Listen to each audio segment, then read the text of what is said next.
Now available in paperback and e-readers, Spinsterella Goth Girl Summer. Take a trip into the macabre world of goth modeling in the new millennium in this spooktacular Spinsterella story. Pick up your copy of Spinsterella Goth Girl Summer in paperback and e-readers at Amazon.com and online booksellers everywhere. Okay, I'm back outdoors for some more exercise as related to my heart attack recovery, and I decided, okay, it's just time to make a video. And this time, what I wanted to talk about is how Tyler Perry wound up destroying black cinema. Now, black cinema has been in a really bad place for many years due to white supremacy coming out with the Hood movie and taking us out of a golden age of entertainment that was ushered in by Bill Cosby. Now, Bill Cosby, ever since the 1960s, had been working on trying to create a black image in cinema for foundational black Americans, working tirelessly behind the scenes, doing things like creating the Black Stuntman's Union, and also doing things like going out here and helping to finance people like the late Melvin Van Peebles and his iconic film, Sweet Sweetback's Badass Song. And all that work that Bill Cosby was doing behind the scenes ushered in a golden age of filmmakers like Robert Townsend, who also was upset about all the racist stereotypes presented in media and basically showed how bad things were for black people with his iconic movie Hollywood Shuffle.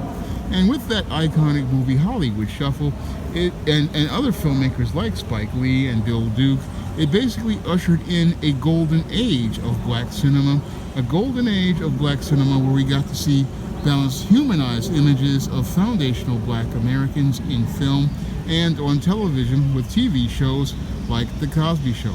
And I was blessed to be a part of that golden age of black cinema.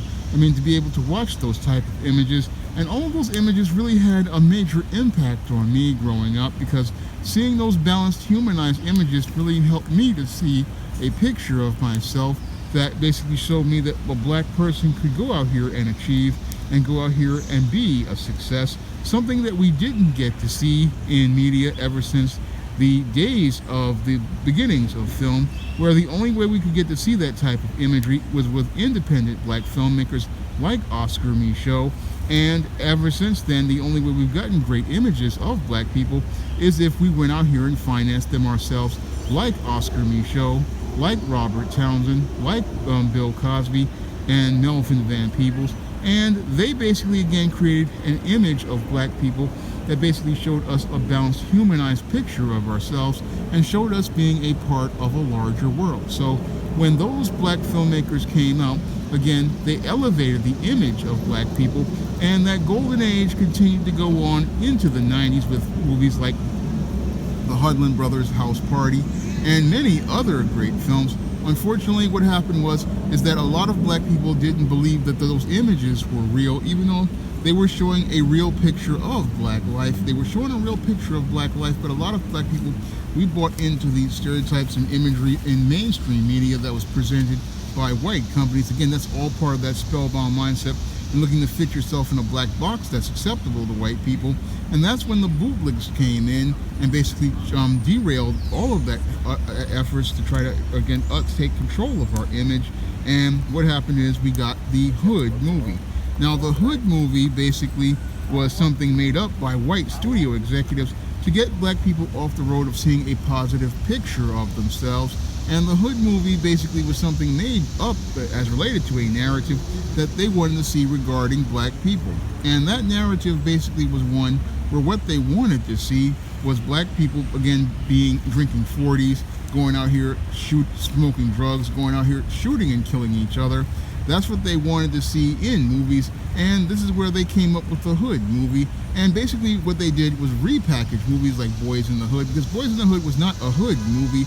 It was a story of black life in Los Angeles and the impact of a father on a son's life, but they repackaged that as a Hood movie to usher in the Hood narrative, to take black people off the road of going to college, to take black people off the road of seeing different and interesting pictures of themselves, which is what we got in Spike Lee movies, which is what we got in movies like House Party, which is what we got in The Cosby Show, what we got in many films. And again, we got a diversity of thought again in that golden age, but that golden age was taken away because a lot of us started to think, oh, the Hood movie was real, and that the Hood movie was showing us the most realistic picture of black life, when in actuality it was the picture that white supremacy wanted you to see regarding black people. That's what they wanted you to see regarding black people. And as we got into the 90s, the Hood movie basically took over for black cinema, taking us down the same road that we were on in the blaxploitation era, but without empowered black heroes. No, everything was about black people failing, black people losing, and that took us down a dark road to the decline of black cinema, which basically got worse in the 2000s with films like Monsters Ball, which was made by Lee Daniels, which showed us the worst picture of black women, and even got worse when Tyler Perry came along. And when Tyler Perry came along, he was a very inexperienced novice as related to film, no experience as related to film school, did not study the history of black cinema, did not understand the impact of black image. No, he was I wouldn't even say he's a playwright, he was a guy who just wrote some plays on the Chitlin circuit, but did not really understand the impact of image on black people.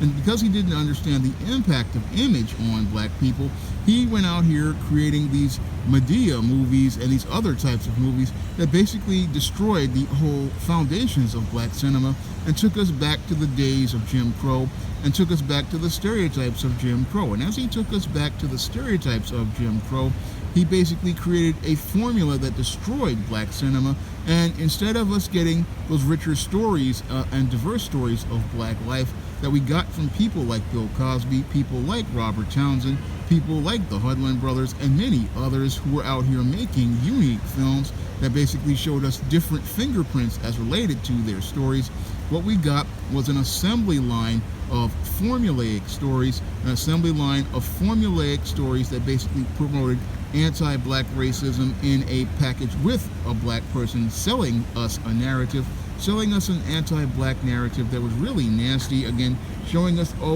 every story basically was a big black brute of a black man beating up a defenseless black woman, and in those stories basically a light-skinned guy has to come out and save them.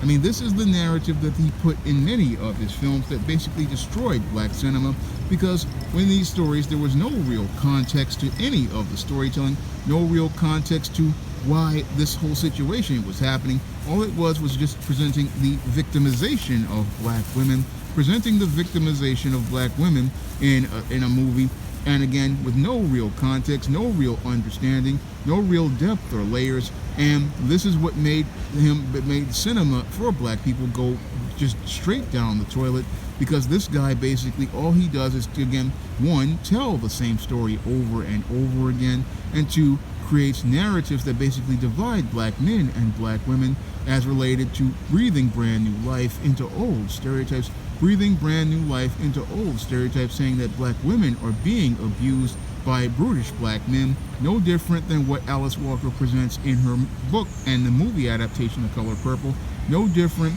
than what was presented in Lee Daniels' Monsters Ball, no different than what was presented in many of the narratives of films like, I believe her name was Anna Lucasta, which was a movie that starred Eartha Kitt. It's supposed to be a black movie, but this black movie basically, again, was from the 1950s, and again was showing black people being lazy, showing black women being in a whorish nature, and basically showing black men basically being again trifling and lazy. Again, that movie, I was watching it on Tubi, and again I looked at it and I said, everything here is just like the Tyler Perry movie. I mean, even though you've got Eartha Kitt and Sammy Davis Jr., she's going for the Pookie type guy, and the square guy she doesn't want, but she wants to use the square guy, and the family wanted to use the square guy to basically take advantage of him, and they were basically a crab in the bucket. And again, this is what white supremacy wanted to show regarding black people back in the 50s, and even in the 30s they wanted to show these type of images, and this is where Tyler Perry has destroyed black cinema all around. I mean, he's basically taken us back to the Jim Crow days as related to black image. He's taken us back to the Jim Crow days as related to story, and instead of us seeing ourselves in a higher picture and a bigger picture and a brighter picture of ourselves, what we're seeing of ourselves is, again, stereotypes repackaged to basically fit the nature of what they want to put into them. Again, that's what's being presented in these types of books and movies, and that's where Tyler Perry destroyed black cinema. Again, we went from seeing richer pictures of ourselves, balanced pictures of ourselves, more humanized pictures of ourselves, to being dehumanized and seeing black people dehumanizing each other in many of these Medea movies. I mean, the last movie he did, Straw, basically took things to an absurd level. I mean, this poor black woman is just shown being brutalized all throughout the movie. And again, that's all par for the course for the 2000s and the 2010s. I mean, we get these movies that show us these victimized, beat up black women with no real context as related to showing us an objective picture of, oh, how did this happen? It's just always this evil Pookie type black guys, or these evil square type black guys, but no real balance as related to saying, hey, where is this woman accountable in any way, shape, or form? Where did she make any of these bad choices? Why did she get involved with this kind of guy? This is the type of context that gives a film depth, and it gives us layers, so that we're not just seeing, oh, this black person just being beat up for entertainment purposes. We're not just seeing a black person just getting slapped up and beat up, and oh, it's the black woman being slapped up by the brutish dark-skinned black man. I mean, that's the narrative that the racists want to see, because they want to see black men as monsters. They want to see black men as savage, and that's where Tyler Perry has basically taken black cinema. For all we see are these savage type black guys who are dark skinned, and then we see the light skinned savior coming in, or even the non-black savior coming in to sweep this black woman off her feet, take her out of the problems that she has, and basically take her into a better life. This is what they want to present as the ideal, but again, that ideal takes you back to the old days of films like the one I just mentioned, the one with Eartha Kitt and Sammy Davis Jr., the Anna movie. I mean, it just takes you right back to that type of context, which takes us back to Jim Crow, and that's where Tyler Perry has taken black cinema, and that's why I say he has destroyed black cinema. He's taken it from a road of creativity, a road of us getting great visuals and great stories, to us just getting, again, formula stuff all the time, like an assembly line of black misery that's basically, like I said in the previous video, become a misery industrial complex where movie studios make money by, again, telling stories about black misery, telling stories about black poverty, telling stories about black people being in a miserable situation, telling stories about black people basically living, again, a horrible life. And that's what they go out here and put out, stories of miserable black people. And sadly, because we've been programmed with this type of media for so long, what happens is people buy into this programming. They're believing it to be normal, and that's why we see this whole trend of ratchet black women fighting in restaurants, why we see this trend of ratchet black women. Again, all of this really started with Halle Berry's Monsters Ball in 2000, and then was further promoted by Tyler Perry movies. Again, the idea of the ratchet black women, because I remember growing up in the 80s with Claire Huxtable. I remember when sisters were actually acting a little bit respectable before the crack epidemic came along, and you had a lot of these chicks running with the pookies. We had some respectable sisters out here, and the media again presented that respectability, and again presented it on the regular. So there was that out there, but the whole thing is that when we got to the hood movie era, we started to see, again, starting with the hoochie. And then Tyler Perry came along, and that basically destroyed black cinema. I mean, black cinema is at an all-time, it's in the worst place it's been in for, I would say, its entire history, because this guy doesn't make films. He just makes, just abominations that are on film that basically show the worst of black life and show dysfunction as perfectly normal. That's the thing that really irks me, is that he shows the worst of us in a world where we're seeing, again, a larger picture. I mean, I live in a world of black, where I see black dogs, I see black people of all different walks of life, but you don't see that in Tyler Perry movies. He doesn't show you that richer picture of black life at all.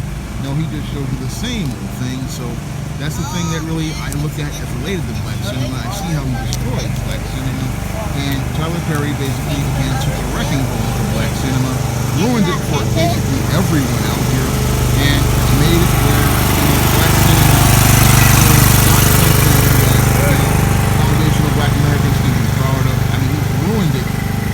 made it into something just really sad. Again, all because he wanted to bootlick and gain favor with white people. And that's the sad part about seeing things as related to film. I mean, when I looked at the Eartha Kitt movie on Tubi, I think it was Anna Lucasta, I was really sad because the same type of anti-black racism and anti-black misery that they put in that movie is still in Tyler Perry movies, and that's how far black cinema has fallen. Now, if you want to pick up some of my books on the SJS Direct imprint, you can find many of those books on Amazon.com in paperback and Kindle format. You can also find them on places like Draft Digital and Google Play. And I have them in paperback and ebook format, so there's a lot. My books are all over again online. And if you also want to help out the channel, you can drop a donation to the PayPal or the Cash App by clicking the links in the description box. That's all I have to say for this video. You can comment, rate, and subscribe. Now available in paperback and e-readers, Esteemed Season of the Witch Girl. The aspiring angel takes on a wicked teenage witch in this action-packed, all-new Esteemed series adventure. Pick up your copy of Esteemed Season of the Witch Girl in paperback and e-readers at online booksellers today. Now available in paperback and e-readers, John Haynes, A Thorn in My Side. The man who rules the world takes on an agent from the CIA from the Black Boule in this all-new John Haynes series adventure. Get your copy of John Haynes' A Thorn in My Side in paperback and e-readers at online booksellers everywhere. Support Black-owned and Black-operated digital broadcast media. www.niceradionetwork.com. Nice Radio Network, broadcasting 24 hours a day, 7 days a week.